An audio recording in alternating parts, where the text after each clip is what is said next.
2024 DSP notification విడుదలపై Congress party రాష్ట్ర ప్రధాన కార్యదర్శి షేక్ సయీద్ నిప్పులు చెరిగారు.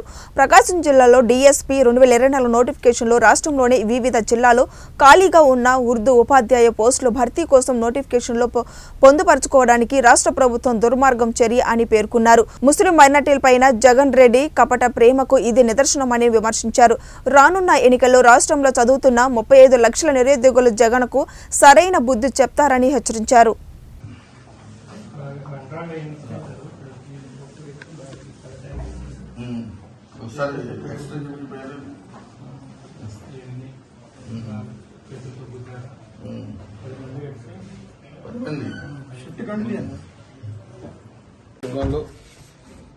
పెదకూరుపాడు నియోజకవర్గంలో అమరావతి మండలంలో మల్లాడి గ్రామంలో అనేక రోజుల నుండి అక్రమ మైనింగ్ అనేది జరుగుతూ ఉంటే అక్కడ లోకల్గా ఉన్న వ్యక్తులు కూడా లబోదిబోమని మొత్తుకొని ఉంటే పట్టించుకోలేని ఈ ప్రభుత్వం నిన్న సాక్షాత్తు పల్నాడు జిల్లా కలెక్టర్ గారు మరి వచ్చి పర్యవేక్షించి ఇది అక్రమ క్వారీ, మైన్ చేయటానికి ఇసుక క్వారీ అనేది తీయటానికి వీల్లేదు అని చెప్పి వెళ్ళినప్పటికీ కూడా ఈరోజు పత్రికలు ప్రజలకు తెలియజేయాల్సిన బాధ్యత ఉంటుంది.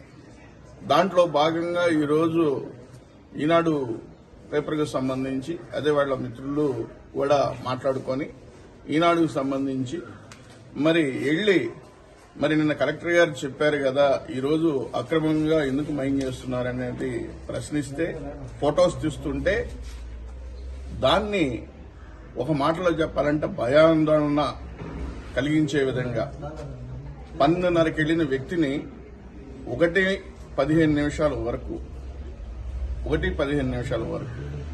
మ్యాన్ హ్యాండింగ్ చేయడం అనేది ఒక మాటలో చెప్పాలంటే కుర్రోడు కాబట్టి మరి ఏదో విధంగా పెకిలించుకొని బయటపడటం జరిగింది. రాళ్లతోటి దాడి చేశారట. అదేవిధంగా అవసరమైతే చెట్టు కట్టేయాలనే ఒక ఆలోచన కూడా ప్లాన్ చేయాల్సిన పరిస్థితి, ఫోన్ లాక్కోవాల్సిన పరిస్థితి.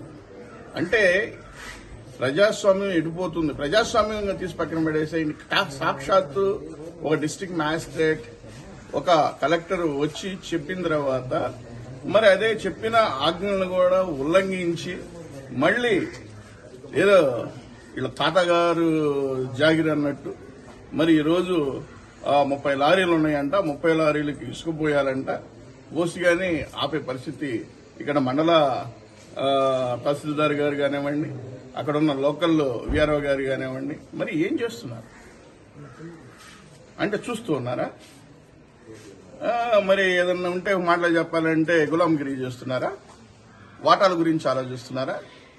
ఏమనాలి అంటే ఆ కుర్రవాడు మరి ఏదైనా జరగడానికి జరిగితే ఆ కుర్రవాడు కుటుంబం ఏమైపోతుంది?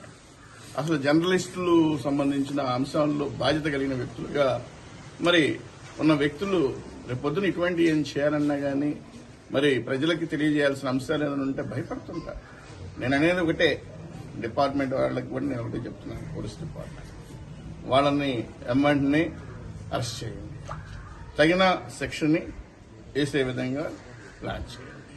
అదేవిధంగా ఈ పెదకూరుపాడు నియోజకవర్గంలో అక్రమ మైనింగ్ ఏది జరిగినప్పుడు కూడా అందరూ అలర్ట్ అయ్యి వీటన్నిటినీ ఖండించాల్సిన బాధ్యత కూడా ఉంది. నేనైతే ఈ విషయంలో చాలా బాధాకరంగా కనబడతా ఉంది. ఈ రోజు ఇంకా ఎలక్షన్స్ కూడా కొద్ది రోజుల్లోనే ఉన్నాయి. రేపో మాకు ఎలక్షన్ కోడ్ కూడా రావడానికి అవకాశం ఉంది. మరి ఈ టైంలో కూడా వెచ్చలవిడిగా ఇసుక దోపిడీ జరుగుతుందంటే ఒకసారి ఆలోచించాలి. ఈ 5 సంవత్సరాలు దోచుకుంది చాలు. ఈ 4 రోజులు, చివరి 4 రోజులు కూడా ఎందుకు వదిలిపెట్టారనే ఒక భావంతో వెళ్తున్నారంటే ఆ నాయకులు కూడా ఒకటే ఆలోచించుకోవాలి. ఎక్కువ కాలం మీ చరిత్ర ఉండదు. ఎందుకుండదు అనే దాని మీద ఆలోచిస్తే ఈ యొక్క అక్రమ విధానంలో నడిచిన వ్యక్తులు చట్టానికి చుట్టాలు ఎవ్వడం ఉండడు. చట్టం పరిధిలోనే నడవాల్సిన పరిస్థితి ఉంటుంది. అన్ని ఆధారాలను ఉంటాయి. దానికి తగిన విధంగా మూల్యాన్ని చెల్లించుకోవాల్సిన బాధ్యత ఉంటుందనేది కూడా ఈ సందర్భంగా తెలియజేస్తున్నాను. ఎంతమంది మ్యాన్ హ్యాండింగ్ చేశారు, ఏ విధానంలో క్లియర్ అండ్ క్రిస్టల్ గా చెప్పండి డాక్టర్ గారు రికార్డ్ చేస్తారు.